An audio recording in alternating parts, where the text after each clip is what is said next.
Guys, जैसा कि आप जानते हैं मैं इस सीरीज़ में जो इंटरेस्टिंग वीडियोज़ लेकर आती हूँ उसमें आज मैं बताऊँगी आपको environmental crisis in the Aravalli ranges, यानी अरावली रेंजेस में कुछ क्राइसिस फेस कर रहा है। उसके अबाउट हम बात करेंगे कि वो इशूज़ क्या-क्या हैं उस पर, जैसा कि आप इसमें देख सकते हैं डीपी पर।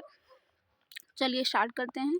जैसे कि आप देखेंगे कि अरावली रेंजेस यानी कि वो फैली हुई है यहाँ राजस्थान, गुजरात और हरियाणा में, और उसके साथ-साथ दिल्ली में भी फैली हुई है। और कहा जा रहा है कि 93% इसका एरिया क्राइसिस में है। इसका रीज़न ये है कि सुप्रीम कोर्ट ने अभी रिसेंटली में कुछ वो दिया है डिसीज़न, यानी कि जो एरिया मोर देन 100 मीटर है, यानी उसकी इवोल्यूशन यानी उसकी ऊँचाई, तो उसको अरावली कंसीडर किया जा रहा है। बाकी पूरा एरिया को माइनिंग के लिए और डेवलपमेंट के लिए एक तरीके से वो क्या कहते हैं मतलब दे दिया गया है कि आप वहाँ पर डेवलपमेंट कर सकते हैं, वहाँ पर आप माइनिंग एक्टिविटीज़ कर सकते हैं। बट जो एरिया जो हिल माउंटेन यानी कि मोर देन 100 मीटर अबव है, यानी इतना, तो वहाँ पर कोई माइनिंग एक्टिविटीज़ नहीं होगी, कोई डेवलपमेंटल कोई भी एक्टिविटीज़ नहीं होगी। तो जैसे कि आप देख सकते हैं इसमें थोड़ा सा लिखा हुआ है, आगे हम थोड़ा सा बात करते हैं। तो जैसे कि what's happening major news highlight, यानी बहुत ज़्यादा न्यूज़ में फैला हुआ है, तो उस पे हम बात करें तो the supreme court recently accepted, यानी रिसेंटली उन्होंने एक मतलब अभी तक तो देखा जाए तो अरावली का कोई एक पर्टिकुलर डिफिनीशन नहीं थी, 2010 में दी गई थी, लेकिन उसमें डिफरेंसेस बहुत ज़्यादा वेरिएशंस थे। जैसे कि उसमें कुछ एरिया उसमें फ्लैट भी मतलब कवर कर किया जा रहा था, कुछ माउंटेन का हिली रीजन, इस तरीके से उसमें बहुत ज़्यादा इशूज़ थे, तो जिसमें समझ नहीं आ रहा था, तो जिसकी वजह से अब फाइनली सुप्रीम कोर्ट ने नया डिसीजन मतलब डिफिनीशन दिया है उसको कि मोर देन 100 मीटर अबव जो एरिया होगा उसको अरावली कंसीडर किया जाएगा। इसका नया डिफिनीशन है। तो इस तरीके से और बाकी एरियाज़ को छोड़ दिया जाएगा, यानी पूरी तरीके से डेवलपमेंट और माइनिंग एक्टिविटीज़ के लिए।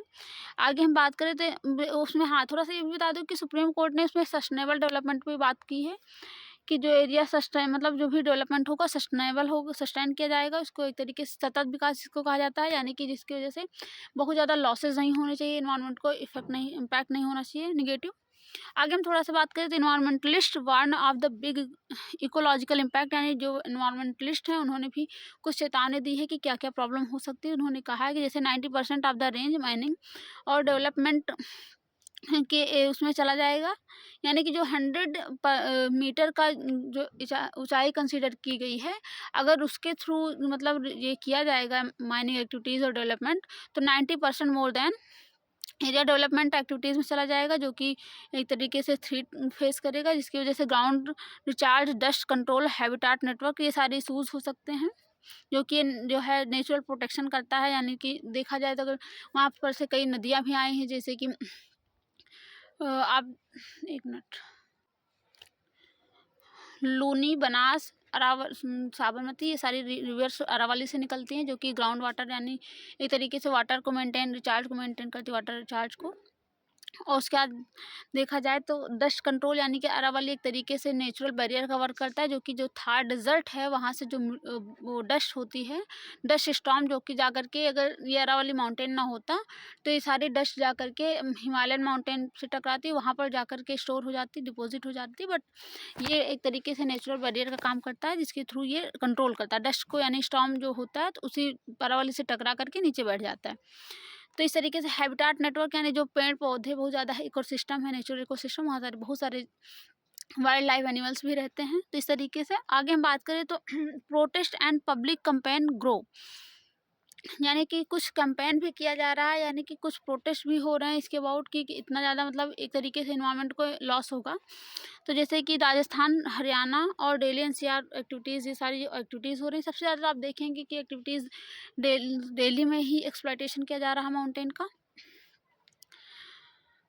जो कि एक वो स्लोगन चलाया गया है ट्रेंडिंग #सेव अरावली, यानी कि बहुत ज़्यादा इंपॉर्टेंट, आप इसे याद कर सकते हैं। आगे हम बात करें तो एक तरीके से इसको डेथ वारंट कहा गया है, क्योंकि आप देख सकते हैं कि इस टाइम ठंडी का मौसम है, तो जिसकी वजह से अभी भी बहुत ज़्यादा दिल्ली में तो पॉल्यूशन क्रिएट हुआ है। वैसे भी बहुत पॉल्यूटेड सिटी है, या कैपिटल कह सकते हैं, फर्स्ट कैपिटल सिटी, यानी first polluted capital city of the world की बनी हुई है दिल्ली को। तो ये पॉल्यूशन एक तरीके से क्या कहते हैं कि पॉल्यूशन को भी इम्प्रूव यानी बढ़ावा मिलेगा इस माउंटेन के डेवलपमेंट से। आगे हम बात करें तो पॉलिटिकल एंड पॉलिसी आर्ग्यूमेंट, यानी कुछ आर्ग्यूमेंट भी हो रहे हैं, जैसे कि भूपेंद्र यादव जो कि इन्वायरमेंट मिनिस्टर है, उन्होंने इसे फुली कमिटेड यानी प्रोटेक्शन के लिए कहा है कि इसको पूरी तरीके से सेफ किया जाए। इस तरीके से बहुत सारे जैसे कि राजस्थान के जो सीएम गहलोत यानी कि सीएम थे अशोक गहलोत, उन्होंने भी कुछ एक्टिविटीज़ की थी। और रिसेंटली आपको बता दूं तो एक ग्रेट ग्रीन वॉल करके प्रोजेक्ट चलाया जा रहा है अरावली के सेफ्टी के लिए। यानी कि जैसे कि मैं आपको थोड़ा बताऊं तो जैसे कि सहारा मरुस्थल यानी सहारा डेजर्ट क्या कहते हैं warm desert of the world है, सबसे ज़्यादा ग्रेटेस्ट लार्जेस्ट जिसको कहा जाता है। तो वहाँ पर ग्रेट ग्रीन वॉल प्रोजेक्ट चलाया जा रहा है, यानी कि उस जो सहारा डेजर्ट है उसके चारों तरफ मतलब एक तरीके से फॉरेस्ट यानी ग्रीन कवर करके यानी फॉरेस्ट उगा करके यानी पेड़ों को उगा करके ग्रेट ग्रीन वॉल बनाया जा रहा है, उसी तरीके से अरावली के प्रोटेक्शन में। तो इसके लिए भी जो है पॉलिटिकल आर्गूमेंट चल रहा है, यानी कि कुछ कैंपेन भी चल रहे हैं। आगे थोड़ा सा और कौन सा रिस्क की बात करें तो इन्वायरमेंटल फंक्शंस एट रिस्क, यानी क्या क्या ऐसे प्रॉब्लम्स हो सकती हैं और ज़्यादा। तो जैसे डिजर्टिफिकेशन, यानी कि आप देख रहे हैं रिसेंटली डिजर्टिफिकेशन तो हो ही रहा है।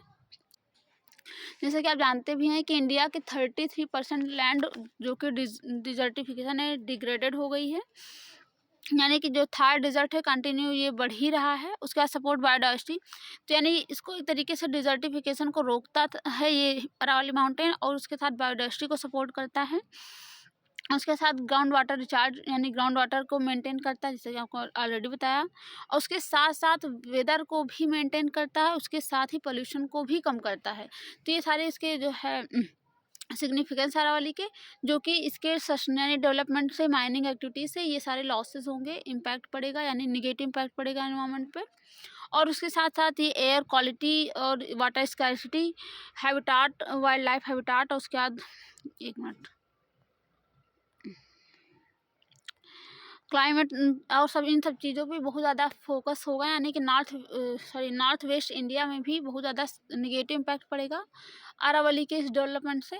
जैसे कि आप इसमें देख भी सकते हैं कि अरावली कहाँ से फैला हुआ है, ये एरिया पूरा है, ये इतना एक ग्रीनरी पूरा, यानी कि अरावली एक तरीके से ओल्ड फोल्ड माउंटेन है, यानी इसका एज देखी जाए तो 200 मिलियन ईयर्स है, यानी 2 बिलियन ईयर्स हो गई है, यानी बहुत पुराना माउंटेन है जो कि अब इमर्जिंग नहीं है, अब एक तरीके से ये ख़त्म हो रहा है धीरे धीरे वैसे भी। और बहुत ज़्यादा इसका सिग्निफिकेंस भी है, ये देख सकते हैं गुजरात में गुजरात से राजस्थान, हरियाणा और दिल्ली ये रीजन पूरा यहाँ तक फैला हुआ है।